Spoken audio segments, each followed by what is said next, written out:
పాతురాజుపాలెం mafia కబంధ హస్తాల్లో కూరుకుపోయిందని మాజీ DCMS chairman వీరి చలపతిరావు అన్నారు. ఆయన విలేకరుల సమావేశం నిర్వహించారు. ఈ సందర్భంగా ఆయన మాట్లాడుతూ రాజుపాలెంలో లిక్కర్, గ్రావెల్, ల్యాండ్ మాఫియా విచ్చలవిడిగా ఉందని స్థానిక ఎమ్మెల్యే దృష్టి సారించి అరికట్టాలని అన్నారు. గ్రామంలో అనధికార లేఅవుట్ వేసి 137 మందికి అమ్మిన వ్యక్తి అదే 28 సెంట్లను ఎమ్మెల్యే, ఎంపీకి అంటగడుతున్నారని దీనిపై విచారించి చర్యలు చేపట్టాలని అన్నారు. మీరు ఊర్లో లేరు కాబట్టి చెప్తున్నా, అంటే మీరు వచ్చినప్పుడు చెప్తాంట. ఆల్రెడీ చామండి లైవ్ అనుకుంటా చూస్తూ ఉంటారేమో, నాకైతే తెలియదు. కానీ నార్త్ రాజుపాలెం మాఫియా కబంధాస్తాల్లో చిక్కుంది. సెంటర్కు పోతే ఇక్కడ మాఫియా, ఊర్లో పోతే ప్యాకెట్ మాఫియా, రోడ్డు మీదకి వస్తే ల్యాండ్ మాఫియా. ఇప్పుడు మీకే అమ్మినారు. ఇంకొద్దిగా పైకి పోతే వేల ట్రిప్పులు తోలున్నారు గ్రావుల మాఫియా. ఇటు తిరిగి బుచ్చిలోడికి వెళ్తే ఇసుక మాఫియా. మాఫియాతో ఈ యొక్క రాజుపాలెం ఉక్కిరి అవుతుంది తల్లి. ఒక్కసారి పరిశీలించండి. మీకు చాలా దగ్గర ఉన్నటువంటి నార్త్ రాజుపాలెం సెంటరు. ఎప్పుడు రాజుపాలెం అంటే మంచి మీరు అభిమానంగా ఉంటారు కాబట్టి మీ అభిమానం చూడగొడుతూ మీకు మంచి చేయాలని మీరు మంచి ఈ విధంగా చేస్తే ఈ యొక్క గ్రామం బాగుపడుతుంది. తద్వారా మీకు కూడా చెడ్డ పేరు రాకుండా పోతుందని నేను మనవి చేసుకుంటా ఉండా గౌరవ శాసనసభ్యుల గారికి. మరి ఇదే కాదు, ఈ యొక్క నియోజకవర్గం మాఫియా చేతుల్లోకి వెళ్ళిపోయింది. నియోజకవర్గం సంబంధం లేని వ్యక్తుల చేతుల్లోకి వెళ్ళిపోయింది. ఇన్ఛార్జీలు అంటారు నియోజకవర్గం సంబంధం వాళ్ళ చేతుల్లోకి వెళ్ళిపోయింది. ఇప్పటికే నియోజకవర్గంలో ప్రజలు అల్లడిల్లిపోతున్నారు, చెప్పుకోలేక ఎవరు గుసగుసలాడుకుంటూ ఏమేమో చెప్పుకుంటూ పోతూ ఉన్నారు. ఒకసారి ఆలోచించండి. చాలా ఎలక్షన్ జరిగి 9 నెలలే అయింది. ఇంకా చాలా 4 సంవత్సరాలు పైబడి మీకు అవకాశం ఉంది. ఉన్నటువంటి వ్యక్తులు ఏమేమి చేస్తున్నారో ఒకసారి చూడండి. గతంలో మీరు చెప్పినారు అవినీతి రహిత పరిపాలన కోవూర్లు అందిస్తున్నారు. తట్ట మట్టి ఇక్కడ రావడానికి లేదన్నారు. మన 4 గెస్ట్ హౌస్ పక్కనే కొన్ని వేల తట్లు ఉన్నాయి తల్లి. బజారు చూస్తే మాఫియా ఎప్పుడు కావాలన్నా కానీ లిక్కర్ మాఫియా రాజుపాలెం సెంటర్లో తాండవిస్తుందమ్మా.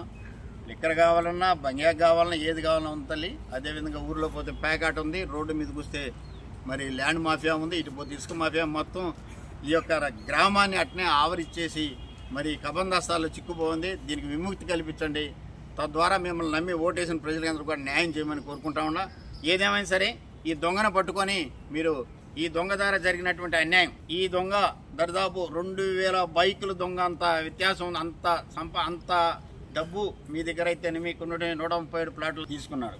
ఈ యొక్క లేఅవుట్ సంబంధించినటువంటి కొనుగోలు చేసిన ప్రతి ఒక్కరు కూడా ఒకసారి ఆలకించాలి. అన్నమయ్య వ్యాలీలో కొనుక్కున్న ప్రతి ఒక్కరు కూడా షెడ్యూల్లో ఉన్నటువంటి సర్వే నెంబర్ ఒకసారి చూడండి. అదే సర్వే నెంబర్ కూడా ఈరోజు సేమ్ అదే సర్వే నెంబర్లో ఉన్నటువంటి విస్తీర్ణాన్ని మరి గౌరవ శాసనసభ్యులు గారు మరి పార్లమెంట్ సభ్యుల సమస్య విపిఆర్ మైనింగ్ ఇన్ఫ్రాస్ట్రక్చర్స్ ప్రైవేట్ లిమిటెడ్కి అమ్మేశారు. వీళ్ళకి అమ్మేసినారు. నేనే కొనుక్కోవడం తప్పు కాదని చెప్పడంలే, వాళ్ళని కూడా అన్యాయం చేశాడు. వాళ్ళని కూడా వదల్లా. ఈ చీటింగ్ దేవస్థానం భూమినే కాదమ్మా, మిమ్మల్ని లాస్ట్కి మిమ్మల్ని కూడా వదలలేదు.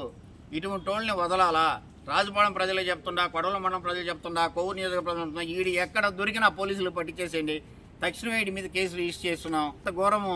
137 ప్లాట్లకి మళ్ళీ వచ్చేసి రిజిస్ట్రేషన్ ఆయన తండ్రి మళ్ళా సాక్షాత్తు ఎమ్మెల్యే గారికి మరి ఎంపీ గారికి సంబంధించిన వాళ్ళు కొనుక్కునేది ఆస్తి. దీన్ని కూడా దుర్మార్గంగా చేసేసి ఇవన్నీ కార్యక్రమాలు స్వీకరించాడు. దీంట్లో కూడా ఈ ఆస్తి షెడ్లో కూడా చూడండి 87/7 28 సెంట్లు. ఎంత తెలివిగా ఉన్నాడంటే తండ్రి గారి చేత స్టేట్ వ్యాప్తంగా రావాల్సిన న్యూస్ దయచేసి ఆలోచించండి. 137 మంది రిజిస్ట్రేషన్లన్నా మళ్ళా సవరణ చేయించుకోవాలి. లేకపోతే గౌరవ శాసనసభ్యులు గారు ఇదన్నా మళ్ళీ క్యాన్సిల్ చేసుకొని మీకు రావాల్సిన డబ్బులన్నా చేతికి తీసుకోవాలి. ఇది మీకు మంచి నేను ఒక సూచనల మేరకు మంచి ఇన్ఫర్మేషన్ ఇస్తున్నాను మేడం. ఒకసారి ఆలోచించండి. ఉండేది 28 సెంట్లు, 87/7 ఉండేది 28 సెంట్లు. ఆ 28 సెంట్లు 137 మంది కూడా ప్రతి షెడ్యూల్లో ఈ విధంగా తొలి సర్వే నెంబరే 87/A. దాంట్లో 28 సెంట్లు ఉంది.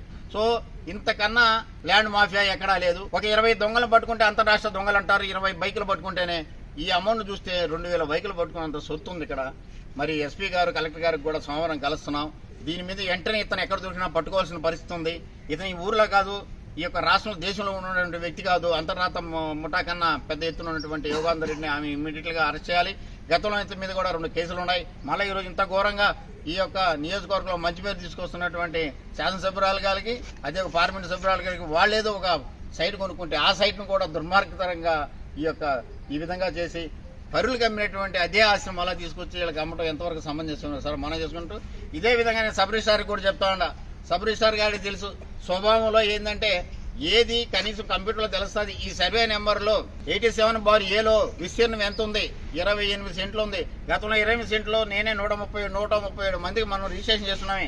మళ్ళీ ఇప్పుడు రిజిస్ట్రేషన్ చేస్తున్నాం. కళ్ళు మూసుకొని రిజిస్ట్రేషన్ చేస్తున్నావా సబ్ రిజిస్ట్రార్ గారు? ఈ రోజు ఈ గ్రామంలో జరిగిందే కాదు, ఈ నియోజకవర్గం ఇటువంటి ఎన్నో జరుగుతూ ఉంటాయి.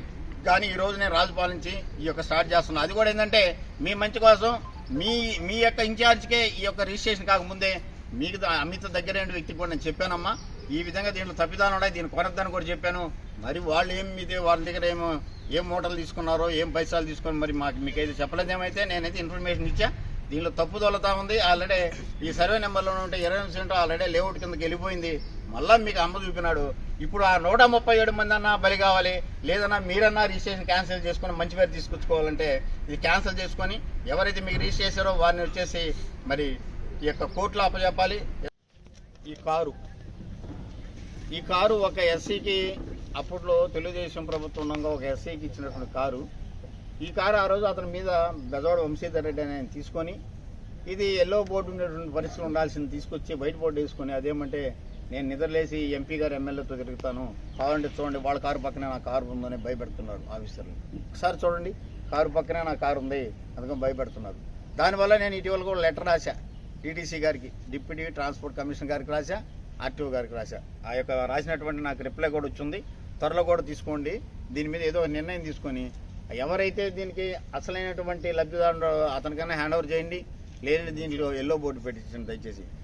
మొన్న కూడా మళ్ళా నేను పెట్టేది కూడా కనీసం నేను మహాకుంభపేళ పోక ముందు పెట్టినటువంటి ఈ ప్రెస్ మీట్ అమ్మా, ఇది చూడండి, మీ వెనకే తిరిగి మీకు కూడా అసహ్యంగా ఉంటుంది. నిన్నటి రోజు కూడా మళ్ళీ మన ఇంటికాడ ఇదే కారు ప్రత్యక్షం అవుతుందమ్మా. నిన్నటి రోజు ఇది మళ్ళీ చూడండి, బ్యానర్ ఇప్పేస్తున్నారు మన ఇల్లే, మళ్ళీ సేమ్ అదే నెంబర్ అమ్మా. ఒక పేదలకు ఇచ్చినటువంటి ఎస్సీకి ఇచ్చినటువంటి ఈ యొక్క కారుని వెనక బెజవాడని వేసుకొని తిరుగుతూ ఉంటే చాలా అసహ్యంగా ఉందమ్మా. మీకు అత్యంత సన్నిహితుడు కావాలంటే ఇటువంటి పనులు చేస్తుంది. మీ అనుకున్నటువంటి వాళ్ళు చూడమ్మా ఎంత మీకు చెడ్డపేరు తీసుకొస్తున్నారో ఒకసారి ఆలోచించండి. మీ మంచితనాన్ని చూడు ఎంత చెడ్డపేరు తీసుకొచ్చేసి ఈ నియోజకవర్గం కాకుండా అమ్మా ఇటువంటి ప్రెస్ మీట్ల ద్వారా జిల్లాలో రాష్ట్రంలో కూడా చెడ్డపేరు తీసుకొచ్చేటువంటి ఇటువంటి యజమాని దగ్గర పెట్టుకోకుండా ఉండండి. ఇప్పటికే 2 ఉన్నాయమ్మా, ఇంకా ఒక్కొక్కరి గురించి మీరు వచ్చిన తర్వాత చెప్తాను కాబట్టి ఈ రోజుకి ఇది మీ సొంతమైనటువంటి కాబట్టి నేను ఈ యొక్క లేట్గా చేయకుండా వెంటనే పెట్టాను. అంటే తొందరగా చేసుకుంటే ఇది క్యాన్సిల్ చేసుకొని మీ డబ్బులు మీకు వసూలు చేయాలంటే డబ్బులు కూడా వాడి దగ్గరనే ఉంటాయి కాబట్టి తెచ్చుకోవడానికి అవకాశం ఉంటుందమ్మా. దానికని వెంటనే కూడా పెట్టాల్సి వచ్చింది. మరి రాబో రోజులు ఇంకా మరిన్ని విషయాలతో ముందుకు వస్తానని గౌరవ శాసనసభ్యుల గారికి గౌరవంగా వినిపించుకుంటే సెలవు.